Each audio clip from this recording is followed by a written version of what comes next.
Bienvenue à tous, je suis très heureux de vous retrouver. Voici l'essentiel de l'actualité de ce jeudi. La Floride a été placée en état d'urgence sanitaire après le passage hier de l'ouragan Idalia qui a été rétrogradé en tempête tropicale.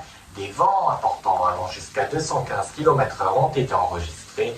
Des arbres ou encore des panneaux électriques ont été balayés dans l'état de Géorgie qui fait face à de très graves inondations avec une montée des eaux qui a été rapide. Plus de 100 000 foyers sont actuellement toujours privés d'électricité et pour l'heure, aucun décès n'a été signalé. Sachez qu'au Congo, un jour après le putsch qui a eu lieu dans le pays, c'est le général Brice Oligui Nguema qui devient le chef de la garde républicaine après que le président Ali Bongo a été placé en résidence surveillée hier. Le général Brice Oligui Nguema qui devient donc le nouvel homme fort du pays.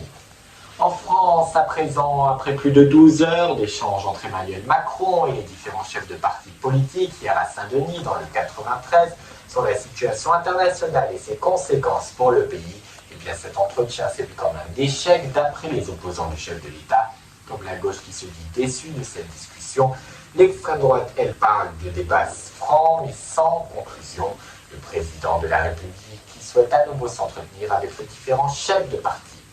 Également de l'actualité de ce jeudi, on apprend aujourd'hui que l'inflation repart à la hausse avec une augmentation de 4,8 sur un an au mois d'août, une nette hausse par rapport au mois de juillet où l'inflation s'élevait-elle à 4,3%. Allez, à présent, voici la liste de ce qui va changer pour nous au mois de septembre, qui débute demain, on le sait. Pour commencer avec le coup d'envoi de la nouvelle réforme des retraites qui concernera les personnes nées après le 1er septembre 1961, concernant le report de l'âge de départ qui passera, vous le savez, de 62 à 64 ans, mais également la revalorisation des petites pensions avec une augmentation maximale qui s'élèvera à 100 € brut par mois. Concernant les carrières longues, des changements auront aussi lieu. Elle concernera ceux qui ont commencé à travailler avant 21 ans.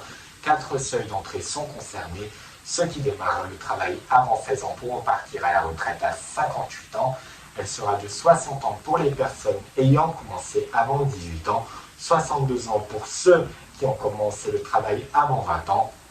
Et enfin, pour ceux qui ont débuté le travail à 21 ans, ils pourront partir à 63 ans. Également, la suppression des régimes spéciaux qui démarra elle aussi à compter de ce vendredi.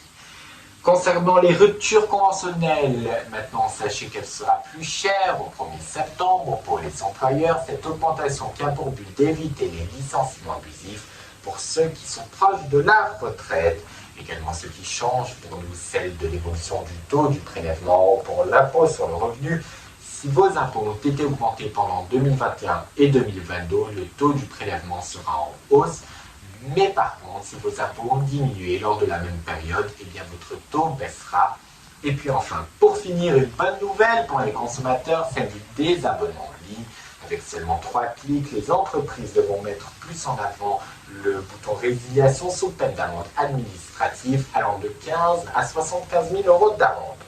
Dans l'actualité également, cette affaire tout à fait insolite qui fait beaucoup de bruit depuis quelques heures, celle d'une vidéo d'un homme dans une piscine gonflable, mais pas n'importe où puisque c'est dans une cellule de prison à Valence.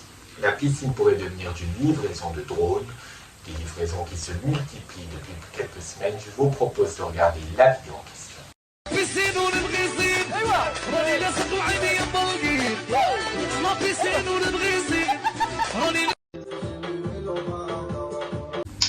Et quelle affaire! Et c'est ainsi que se termine ce journal. Je vous souhaite une excellente soirée et à demain sur Lien.